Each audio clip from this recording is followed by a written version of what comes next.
Bien, vamos a entrar a un tema muy interesante, ¿no? Muy aplicado en la economía, que eso es la teoría de los dos costos de producción, ¿no?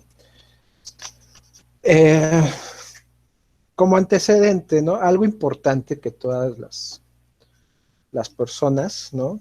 Que están estudiando economía o negocios o que tienen la intención de emprender, ¿sí? Bueno, la primera parte que estudiamos, que fue la producción, es muy importante, ¿no? Saber cómo es que se comporta la producción, cómo se me va a comportar la producción en el corto, en el largo plazo y cuáles son las opciones que puedo tomar, ¿sí?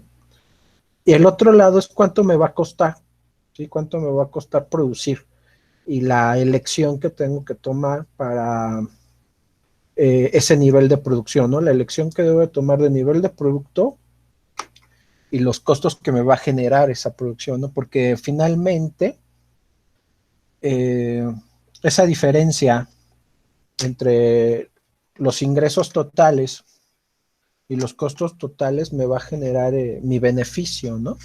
El beneficio económico de mi actividad. Ahora, pues dentro de esa determinación de costos, pues los precios, ¿no? El precio de mercado, el precio al que voy a vender mi producto, mi servicio, pues una parte de ese precio de mercado son los costos de producción. Sí, hay algo muy interesante que,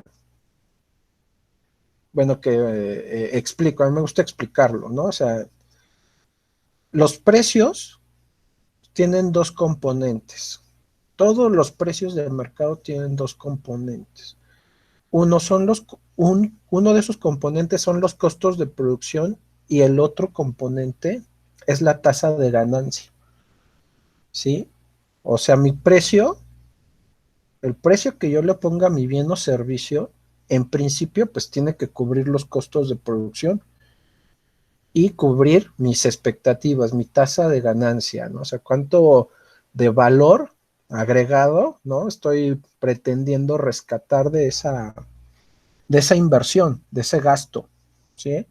Entonces, el análisis de costos, pues es preponderante en la actividad económica y para una persona que tenga intereses, ¿no? En emprender, ¿sí?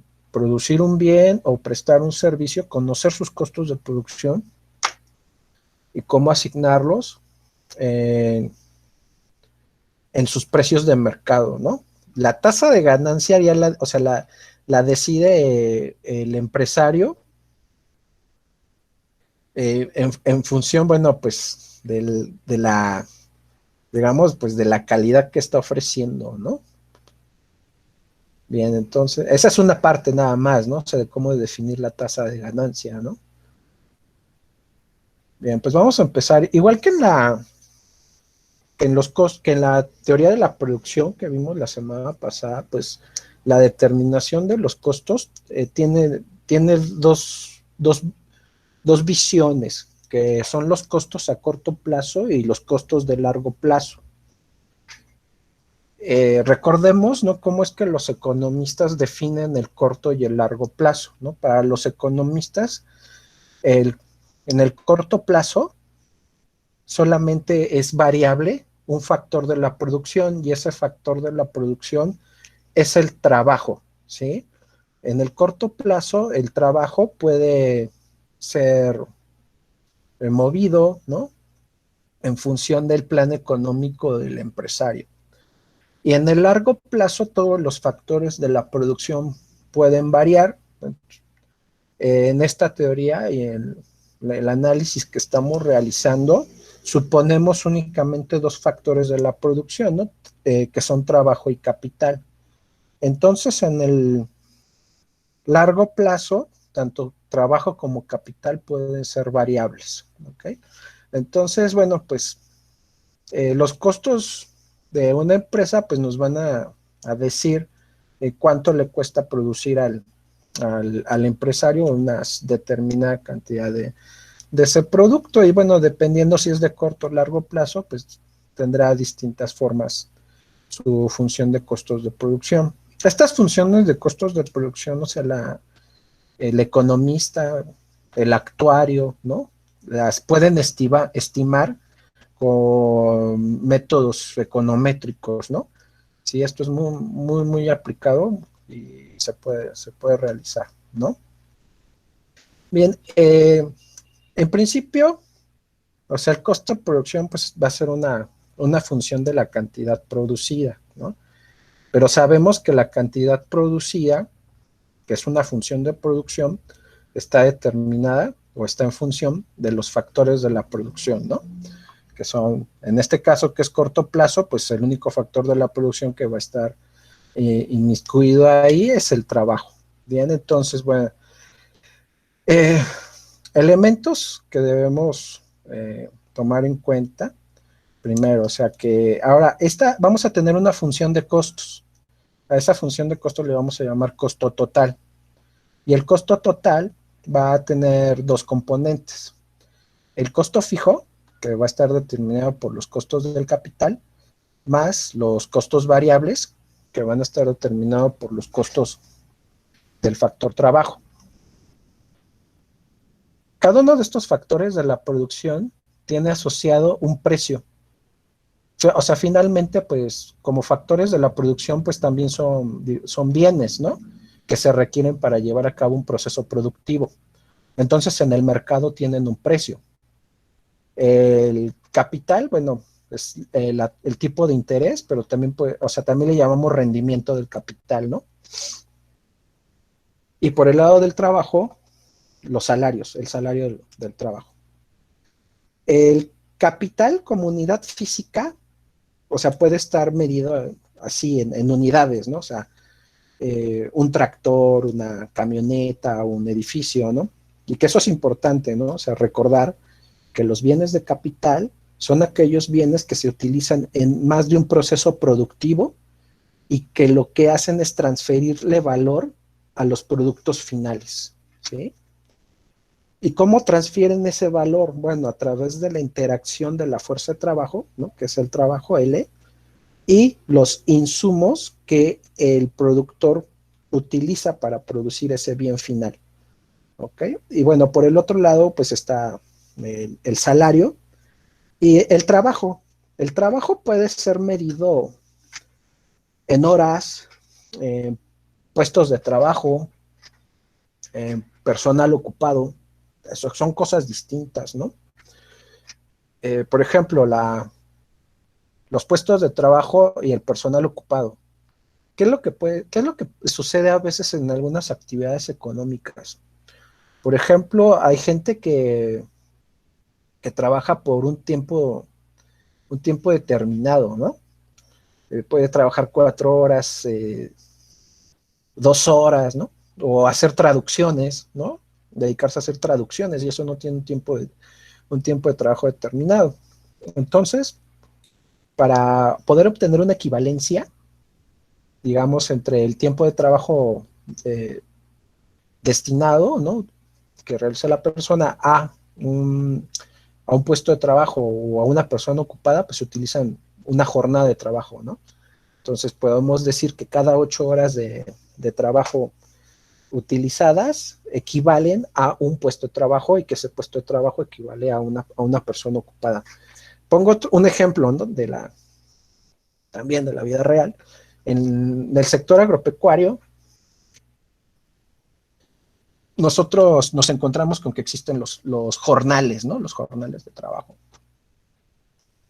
¿Y qué es lo que sucede? Bueno, que en el sector agropecuario, o sea, una persona, pues puede tener su parcela y ahí trabajar un tiempo, ¿no? Y tener sus animales y trabajar en otro rato. Y luego trabajar para él mismo o tiene un negocio, ¿no? Una tienda y trabaja en la tienda. Entonces, como personal ocupado o como puesto de trabajo no está definido, ¿no? O sea, tiene 3 trabajos al mismo tiempo, ¿no? Entonces, pues lo que se hace es tomar, ¿no?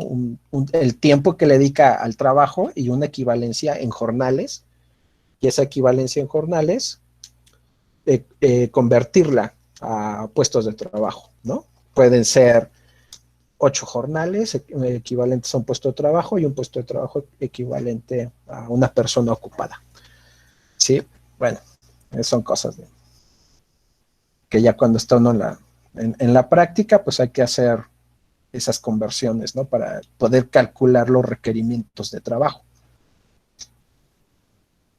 Bueno, entonces, costos fijos, costos variables, ¿sí? En el corto plazo, pues, el costo fijo es una constante, ¿no? Es constante y, bueno, lo único que va a ser variable, pues, son los costos asociados al trabajo. También tenemos como, ¿no? En su contraparte por el lado de la producción, las definiciones de costo medio, que bueno, como tenemos costo total, tenemos un costo total medio, un costo fijo medio y un costo variable medio. Bueno, que es el cociente de los costos entre la cantidad producida, y esto pues únicamente, o sea, la interpretación económica es en promedio, ¿no? ¿Cuánto cuesta cada unidad producida, ¿no? Eso es lo que nos dice, ¿no? Es en costo total, por unidad producida, ¿cuánto cuesta? Costo fijo, por unidad producida, ¿cuánto le corresponde al costo fijo? Y por el lado del costo variable, por unidad producida, ¿cuánto le corresponde de costo variable? Y bueno, tenemos también, ¿no? Su contraparte, que es el costo marginal, y el costo marginal nos indica cuánto le cuesta a la empresa la última unidad producida. Si es esta definición, bueno, y este indicador es importante para determinar el equilibrio en las empresas competitivas, ¿no? ¿Sí? En este marco, como lo vamos a ver en la sesión que corresponde al equilibrio competitivo, ¿no? O sea, donde ya la empresa busca, toma su decisión de unidades de capital y de trabajo, ¿no? Donde maximice su beneficio. Pero bueno, hay que tenerlo ahí en mente, de que el costo marginal es muy, muy importante. Bien, ¿cómo se obtiene una función de producción en el corto plazo? Si ya sabemos que en el corto plazo el costo fijo es constante, ¿no? Lo vamos a ver con un ejemplo. Supongamos una empresa con una función de producción de corto plazo, ¿sí? 20 por la cantidad de trabajo elevada a la 0.5, ¿no? Y que dispone de 4 unidades de bienes de capital. Y cada unidad de capital vale 1,000 pesos. Y el salario mensual de cada trabajador es de 1,200, ¿no? Y ¿cuál es la función de costos de la empresa? Bueno, como necesitamos saber la cantidad de trabajo, en principio, bueno, pues entonces lo que hacemos a partir de esta función es despejar el trabajo y ponerlo en términos de la cantidad, ¿no? En términos de la producción, como lo mencioné al principio, ¿no? Sabemos que los costos de producción, los costos, son una función de la cantidad producida. Entonces, a partir de esta función de costos, que está al principio en función del trabajo, bueno, la ponemos en función de la cantidad producida.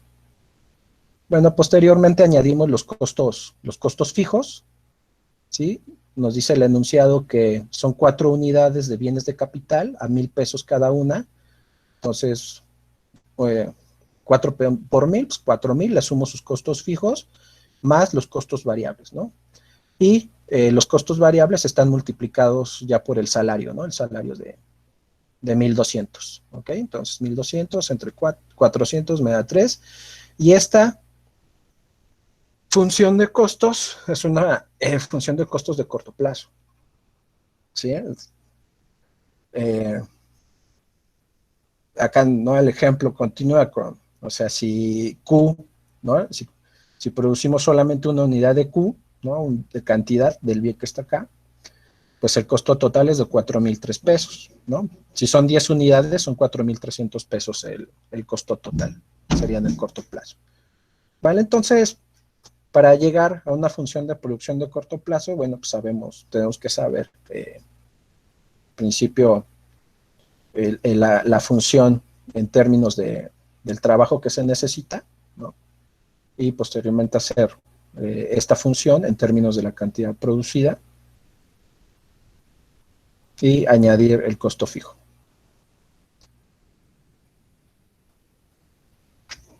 Bien, no, pues, ahora, con respecto a los términos que vimos de costo medio, costo fijo, costo medio, costo total medio, costo fijo medio, costo variable medio y costo marginal, pues otro ejemplo, ¿no? Con esta función de costos totales, ¿sí? Identificamos el costo fijo, pues es una constante, sea lo que mencionaba al principio, es una constante. Todo el resto de la función son los costos variables. Bueno, para obtener los costos totales medios, simplemente la función de costo total la dividimos entre la cantidad producida, entre Q, y para obtener los costos fijos medios, pues la parte de costos fijos lo dividimos entre Q, entre la cantidad producida, y los costos variables pues también la dividimos entre Q. Y bueno, pues el costo marginal es la derivada de los costos totales con respecto a la cantidad producida, ¿sí? Es la primera derivada, ¿no? Y así obtenemos los costos marginales. Sí, entonces, en ejercicios que se presentan, ¿no?, en los manuales de microeconomía, pues esta es la forma, ¿no?, en la que se obtienen los costos totales, los costos medios y los costos marginales a partir de una función de costos de corto plazo. Bien, el lado de los costos, ahora, por el lado de los costos de largo plazo, ¿no? ¿Cuál es la diferencia? Y bueno, que mencionábamos al principio, es que ahora los dos factores de la producción son variables, ¿no? Los que estamos utilizando aquí, tanto trabajo como capital son variables, ¿sí? ¿Cambia nuestra función de producción? Nuestra función de costos, perdón, no, es la misma, ¿sí? Es la misma, nada más que ahora estos dos elementos van a ser variables, tanto el capital como el trabajo. Pero, no, pero, más adelante vamos a ver gráficamente cómo se ven las funciones de costos, ¿sí? Pero en el largo plazo, como los dos factores son variables, ahora voy a tener una función de costos que le voy a llamar recta isocostos. Ajá.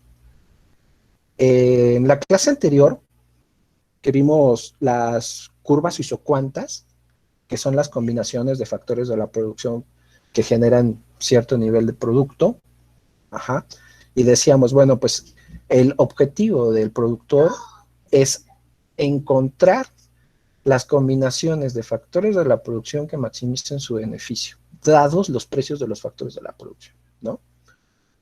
¿Y cuál es la restricción a la que se enfrenta el productor? Pues son sus costos, ¿sí? Esta es la restricción a la que se enfrentan los costos, el productor. Y esa restricción, ¿no?, si hacemos, ¿no?, remembranza, ¿no?, de lo que vimos en la teoría del consumidor, que era la restricción presupuestaria, bueno, pues acá, en el largo plazo, el productor va a tener una restricción que son, le vamos a llamar rectas isocostos. Ahora la pregunta, ¿y en el corto plazo los tiene? Sí, también tiene esa misma restricción, nada más que no es de esta forma, ¿sí? O sea, no es de esta forma. ¿Por qué? Porque en el corto plazo el factor capital está fijo, es constante. Y acá en el largo plazo, tanto el factor capital como el factor trabajo pueden variar, los puede cambiar el productor dependiendo de su plan económico, ¿no? Bueno, y para obtener esta recta isocosto, paréntesis, ¿no? Como la mayoría de los manuales de microeconomía son traducciones españolas, ¿sí? Los españoles a los costos les dicen costes, ¿sí? Bueno, nada más, ya, cierro paréntesis. Estas rectas esta función, pues nada más despejamos uno de los factores de la producción para poder tener una recta, ¿no? Punto pendiente de la recta. Similar a lo que hicimos con la restricción presupuestaria, o lo mismo, ¿no? O sea, despejamos uno de los bienes, ¿no? Bueno, aquí estamos despejando uno de los factores de la producción. Y bueno, ¿qué es lo que tiene ahora? Lo que tenemos ahora, la pendiente de la recta isocosto es la relación de los precios de los factores de la producción, ¿no? La relación salarios y tasa de interés, ¿no? Que se paga por el bien de capital. Entonces, podemos empezar a deducir algo sobre cómo va a resolver el productor su plan económico, ¿no? O sea, cómo va a encontrar su equilibrio. Recordemos en la teoría del consumidor que el consumidor encontraba su punto de equilibrio, ¿no? Donde las utilidades marginales, la relación de utilidades marginales, que le llamamos relación marginal de sustitución, es igual a la relación de precios que se derivaba de la pendiente de la restricción presupuestaria, ¿no? Entonces, ¿en dónde va a encontrar, ¿no? ese óptimo el productor? Bueno, donde la pendiente de la recta isocuanta, que es la relación marginal de sustitución técnica, que es la relación de los productos marginales, el producto marginal del trabajo y el producto marginal del capital, va a ser igual a la pendiente de la recta isocosto, ¿sí? Ahí va a resolver su problema de optimización el productor, y ese va a ser su equilibrio en el largo plazo. Entonces, ¿cómo lo deduces en el corto plazo? O sea, en el corto plazo lo vas a deducir igual, ¿no? O sea, el producto marginal del factor variable tiene que ser igual a su precio, ¿no? ¿Sí? Porque en el corto plazo, uno de los factores de la producción está fijo, ¿no? Es constante. Entonces, pues, si tomo esa función de costos y le aplico una derivada, entonces, si le aplico la derivada del costo fijo, pues va a ser cero, ¿no? Y bueno, a la derivada del costo variable, pues, del trabajo, cuando le iguale a cero, bueno, y haga las sustituciones, o sea, el producto marginal del trabajo va a ser igual al salario. Ahí es donde va a estar produciendo. Entonces, pues ya como capitalistas, ¿no? Pensando como capitalistas, pues si el producto marginal del trabajo es mayor que el salario, podemos pensar si el producto marginal del trabajo es mayor que el salario, o el producto marginal de trabajo es menor al salario que está pagando el productor, o sea, ¿qué medidas tiene que tomar? ¿No? O sea, si su producto marginal del trabajo es menor que el salario que está pagando, entonces, ¿qué hace? ¿Baja el salario o despide gente? ¿No? O sea, esas son sus opciones, o les bajo el salario o despido, ¿no? Contrato menos gente. Y del otro lado pasa lo mismo, o le subo el salario o contrato más personas, ¿no? Si el producto marginal del trabajo es mayor que el salario, ¿no? Entonces esas son las decisiones que se enfrentan los empresarios, ¿no? Bien. Vamos a ver ahora las funciones de costos graficadas, las de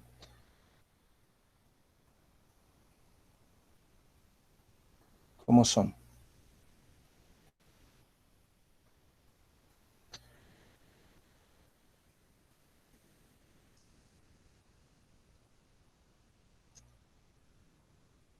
Bien, ahí está.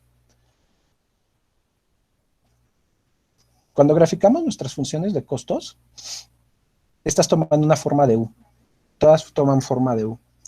¿Y por qué toman forma de U? Porque conforme va aumentando la producción y aunado a esa ley que vimos en la clase pasada de los rendimientos de crecientes escala, ¿sí? En la que el incremento, ha llegado al punto máximo de la producción, el incremento adicional de uno de los factores, ¿no? En el caso del factor trabajo, empieza a hacer que decrezca la producción. Entonces, Llegado a ese punto máximo, un incremento, la última unidad adicional de factor de la producción, lo que hace es aumentar los costos de producción.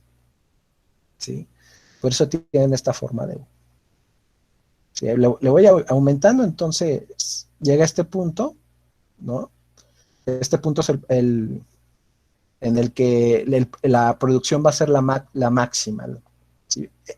Ahora hay un punto interesante, ¿no? O sea, podemos obtener el lugar donde la producción es máxima, ¿sí? Pero también debemos de obtener el lugar donde la producción optimiza el beneficio, ¿sí? Entonces, podemos tener un lugar de que, bueno, pues sí, aquí la producción es la máxima, pero a lo mejor no te está generando los máximos beneficios, ¿eh? Entonces, eso es parte, ¿no? De lo que tiene que hacer el analista de costos, ¿no? El economista o el que está ahí metido, ¿no? Bien, entonces, ¿qué tenemos por acá? Esta curva que estoy sombreando es el costo variable total. Ese es el costo total, perdón. Costo total medio. Este es el costo marginal y este es el costo variable medio. Aquí puede decir, oye, aquí no está el costo fijo. Bueno, gráficamente no está, pero implícitamente sí está. ¿Y dónde está? Si este es el costo total medio, la línea rosa, y este es el variable medio, la línea negra, entonces la suma, ¿no?, del área es el costo fijo medio. De todos modos, o sea, cuando grafiquemos el costo fijo medio, pues va a estar por aquí, así en medio. Pero bueno, es toda esa área. ¿Qué es lo que va a pasar? ¿Qué es lo que va a hacer adelantando un poquito sobre las decisiones que va a tomar el empresario, lo que tiene que tomar el empresario? Bueno, me voy a adelantar un poquito a la solución del empresario. El empresario va a decidir, va a tomar un nivel de producción tal que en el punto en el que sus costos marginales sean iguales al precio de mercado del bien que va a vender. En este ejemplo, ese precio de mercado es 40, ¿sí? Ese es el precio de mercado. Bueno, entonces, a ese nivel, si lo bajamos, la cantidad que va a producir son 40 unidades. Ahí él va a estar maximizando beneficios y minimizando costos. ¿Ok? Ahora bien, ¿qué es lo que pasa por debajo? ¿No? O sea, ¿qué es lo que pasa por debajo? Bueno, vamos a mover el precio de mercado. Vamos a bajarlo. Y entonces, lo que empieza a sucederle al productor son pérdidas. ¿A qué nos lleva esto? Bueno, vamos a regresar a los 40. De este punto, donde el costo marginal es igual al costo medio, ¿sí?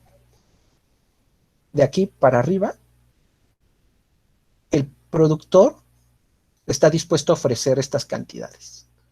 De este punto hacia arriba, está dispuesto a ofrecer. ¿Por qué? Porque todos los precios que estén por encima de 40 le generan beneficios. ¿Sí? Aquí está, beneficios, profits. Ajá, acá también lo podemos ver. Beneficios, 400, esos son sus beneficios. Entonces, todos los precios que están por encima de este punto donde este costo, el costo medio y el costo marginal son iguales, todos los precios que están por encima, todo lo que vea, tenga el productor en el mercado, está dispuesto a ofrecer esas cantidades. Todo lo que está por debajo, 40. La pregunta es, ¿y lo que está por debajo de los 40, qué es lo que hace ahí? Si está por debajo de ese precio de mercado, de ese precio de equilibrio, perdón, ¿qué es lo que le pasa al productor? ¿No? ¿Qué es lo que va a hacer? Bueno, a este precio de 35, si el productor se le presentara esa situación, tiene la decisión, puede decidir si continuar en el mercado o no. Si continúa en el mercado, tiene pérdidas de la mitad de sus costos fijos, ¿sí? Que está determinado por esta área, la área rosita, ojalá que se vea rosa con ustedes. Estas son sus pérdidas. ¿Y qué son estas pérdidas? La mitad del costo fijo. ¿Puede permanecer en el mercado con pérdidas? Supongamos que no es competencia perfecta y que el productor puede tomar esa decisión de mantenerse en el mercado, aunque tenga pérdidas y tenga la esperanza, la expectativa de que puedes mejorar la situación. O empezar a disminuir sus costos, ¿no? Empieza a recortar personal o empieza a buscar insumos más baratos, ¿no? ¿Sí? Para poder volver a estar en una situación óptima, ¿no? Que le permita alcanzar al menos este precio de 40 pesos por unidad, ¿no? Ahora bien, vamos a seguir bajando, le vamos a seguir bajando el precio, ¿no? Vamos a bajárselo más.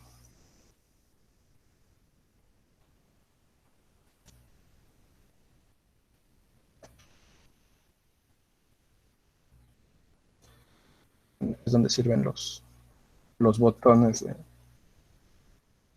Bien. Bueno, pues si se llegase, ¿no? A presentar al productor una situación, esta situación donde su precio está en el punto mínimo del costo marginal, ¿qué decisión debe de tomar el productor? ¿Qué decisión debería de tomar si el precio del bien que estoy produciendo se encuentra en el punto mínimo del costo marginal? ¿Qué decisión debería de tomar? ¿Continúa en el mercado? Si continúa en el mercado, las pérdidas de su empresa van a ser iguales a sus costos fijos. Todo esto va a perder. ¿Sí? O sea que lo que está ingresando solamente le va a alcanzar para cubrir los costos del capital. Va a tener pérdidas, ya que no lo está diciendo, de 560 pesos, ¿no? ¿Qué decisión debe tomar? ¿Continuar en el mercado o cerrar? Debe de cerrar. A este punto, ¿sí? Donde el precio, ¿no? Al cual se enfrenta el productor y es igual al punto mínimo del precio del costo marginal, se le llama punto de cierre. Sí, ahí, bueno, pues solamente el productor, pues si tiene muchas esperanzas, pues y puede mantenerse aquí, pues, que siga en el mercado, pero si no las tiene, si no tiene buenas expectativas, si no tiene un buen historial crediticio para regresar a la contienda, ¿no? En el mercado, pues es mejor que cierre y que venda lo que le queda, ¿no? Para recuperar un poco de la inversión que ha realizado. Ahora bien, en las empresas competitivas, ¿sí? En las estructuras de mercado de competencia perfecta, si se encuentra en esta situación, pues la empresa tiene que cerrar, ¿sí? Ese es el punto de cierre de la empresa en la competencia perfecta.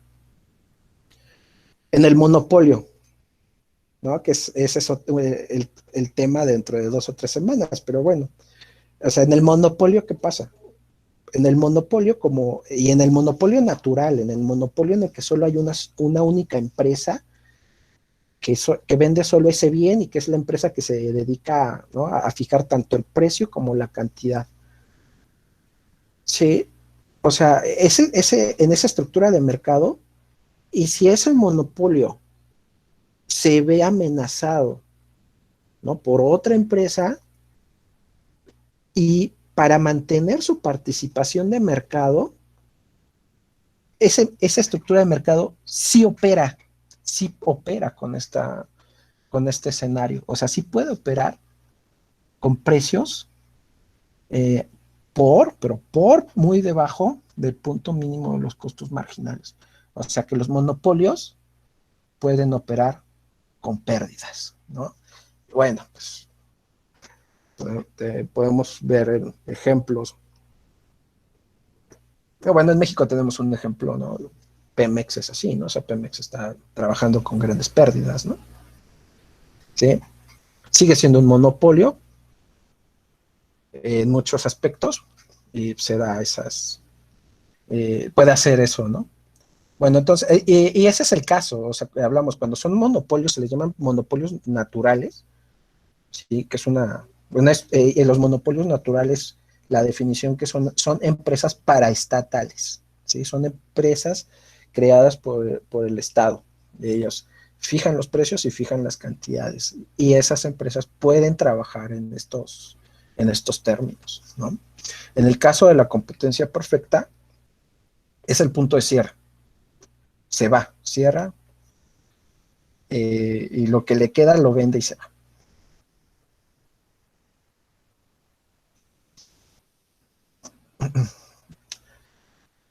Bien, vamos a hacer también algo así muy, muy rapidito sobre la producción, ¿no? Para ir completando nuestro análisis.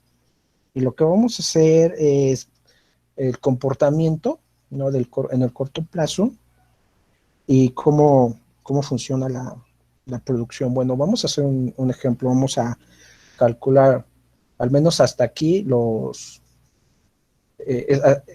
vamos a calcular estas variables y las vamos a graficar para hacer el análisis. Bueno, vamos a calcular el producto medio. El producto medio,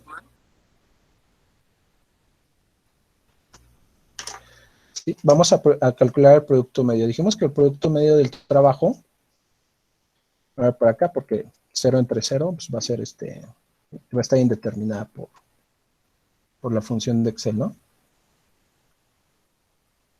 La fórmula. Todas esta información, pues, digo, ya la persona cuando tenga, o esté trabajando, tenga su empresa, ¿no? Pues la va a ir, bueno, tendría que ir generando su propia estadística, ¿no? Para poder ver y hacer su análisis de la producción y su análisis de costos, ¿no? Uno de los grandes problemas en algunos sectores económicos de México es de que no hay una cultura de la contabilidad, y ahí truenan muchas empresas. Sí, porque, o sea, muchas empresas micro, pequeñas y medianas, como no llevan ese seguimiento, más que nada las micros y las pequeñas no llevan ese seguimiento de su contabilidad y, bueno, de su producción y de sus ventas, casi viven al día, pues entonces les va muy mal.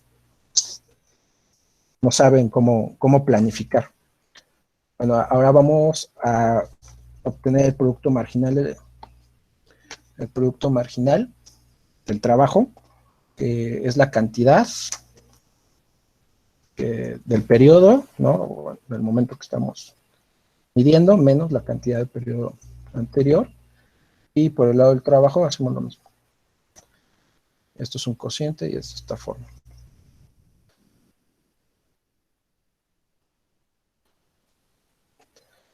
Bien, vamos a graficar estas dos primeras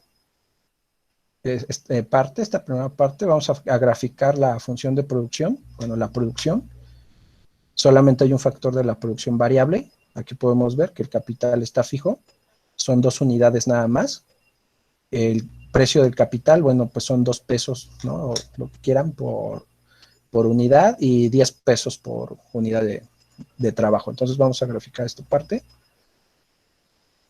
Trabajo primero con respecto a la cantidad producida. Para que nos salga nuestra función, pues utilizamos nuestra gráfica de dispersión, ¿no? Con líneas para que quede de esta forma, ¿no? Que buscamos ver, que nos representa, ¿no? Esa ley que ya definimos la semana pasada, de los rendimientos de crecientes escala, ¿no?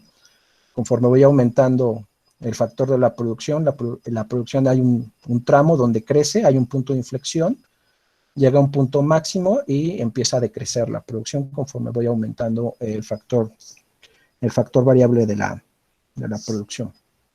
Ahora vamos a graficar el producto medio y el producto marginal.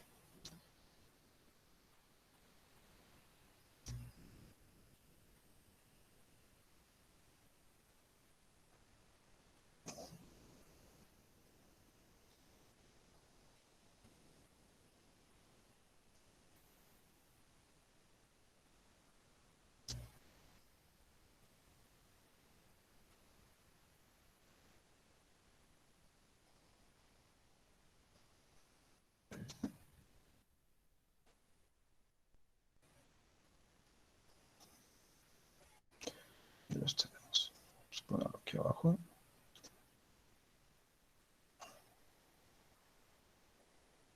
Hacer nuestro análisis. Voy a quitar el título, que se vea. Bien. Con respecto a la producción, vamos a dejarlo así. Las escalas están bien, ¿no? Que se vean nuestro cuadriculado, ¿no? Que baje. Este es el producto, la producción, ¿no? Vamos a poner el producto total.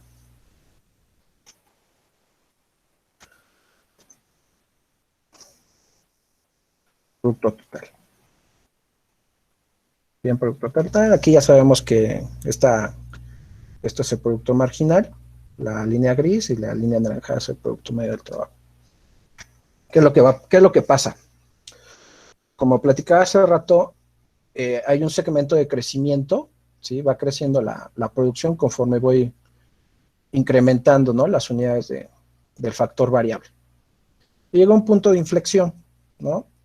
Es un punto de inflexión en el cual se empieza a decrecer la producción. Y ese punto es donde el producto marginal del trabajo es máximo, ¿sí? Se llega al máximo del producto marginal, y a partir de ahí en adelante empieza a decrecer el producto marginal. Pero bueno, o sea, eso cómo se lee, ¿no? O sea, eso cómo se interpreta económicamente, eso que me dice, ¿no? En este nivel de producción de 7 unidades, un, un, un trabajador produce 7 unidades. Y cuando incorporo a un segundo trabajador, este va a producir 11 unidades más. ¿Ok? Incorporo 3 y el último 16.5. Pero ya cuando incorporo 4, la participación del último trabajador que está entrando al proceso productivo empieza a generar que la producción empiece a decrecer. ¿Sí? Entonces, cuando llego al punto máximo del producto marginal de trabajo, o sea, es algo que me dice, si incorporas uno más, entonces tu nivel de producción empieza a decrecer. ¿Sí? Luego llega otro punto en el que eh, se igualan el producto medio del trabajo y el producto marginal. Y en ese punto el producto medio alcanza su máximo. Este punto también determina el punto de inflexión de la producción, donde ya empieza a cambiar la pendiente de la producción y empieza a notarse más los rendimientos decrecientes. ¿Sí? Y bueno, la pregunta es, ¿en qué punto de la producción se alcanza el máximo de producción? El máximo de producción se va a alcanzar donde el producto marginal del trabajo sea igual a cero. ¿Y dónde alcanzó ese máximo, ¿no? De producción? Bueno, pues con 9 trabajadores, ¿sí? Entonces, el máximo de producción que puedo alcanzar, ¿sí? Con estas condiciones es con el factor variable, el factor trabajo de 9 unidades. A partir de ahí, la producción empieza a decrecer. ¿Sí? Bueno, el cálculo del costo fijo, ¿cómo se va a hacer? Como es una función de corto plazo, bueno, pues entonces el capital está fijo, lo multiplico por su precio, y este es el valor del costo fijo, ¿no? Es constante. Costo variable, bueno, pues te lo voy a poner acá, abajito lo vamos a poner acá. Yo creo que 0. trabajo por salario, damos el salario, está el costo variable, y el costo total es el costo fijo más el costo variable.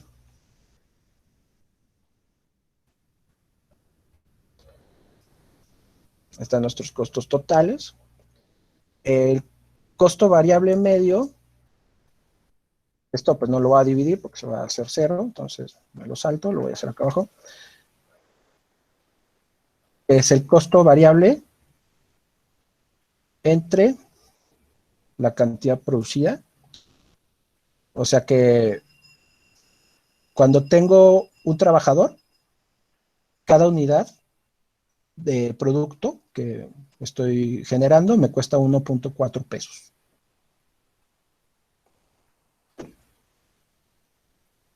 Y aquí vemos esta forma, ¿no?, que empieza a tomar, ¿no?, de costos bajos, y conforme va aumentando el factor de la producción empiezan a aumentar los costos, ¿no? El costo fijo, lo fijo entre la cantidad producida, también es decreciente, creciente, perdón, y el costo total medio entre la producción.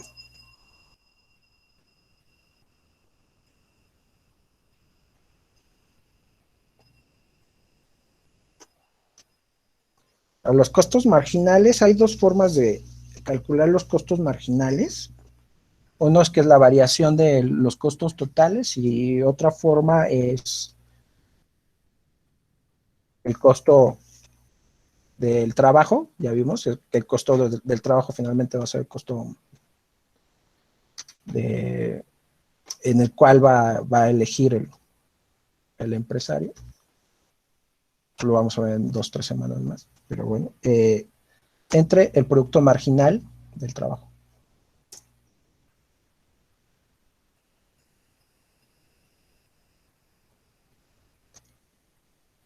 Y esta cosa la vamos a quitar. Y esto sería la forma también de, ya obtenemos nuestros costos. Y bueno, nada más vamos a graficar la parte de esta de aquí, de los costos, para ver cómo se ve. Entonces voy a tener un nivel de producto y vamos a graficar estos dos nada más. No, mejor vamos a graficar esto acá y los costos. Esto de aquí.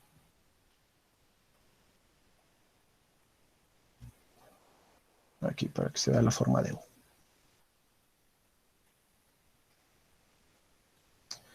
Ahí está, ¿no? Esto no está tan ad hoc, ¿no? Pero toman la forma de U, ¿no? Están muy cerradas los números, ¿no? Las escalas, pero ese es el costo marginal, la línea amarilla, y bueno, los puntos, ¿no? Y bueno, esta línea de acá es el costo fijo, ¿sí? El costo fijo medio. La suma del costo fijo medio más el costo fijo variable nos da en medio, nos da el costo variable medio, ¿no? Y la suma de esta área es el costo total. Bueno, ya esto lo podemos también graficar junto con la función, estas dos de función de producción y el producto medio y el producto marginal para determinar el punto de equilibrio. Eso lo vamos a ver en la próxima clase.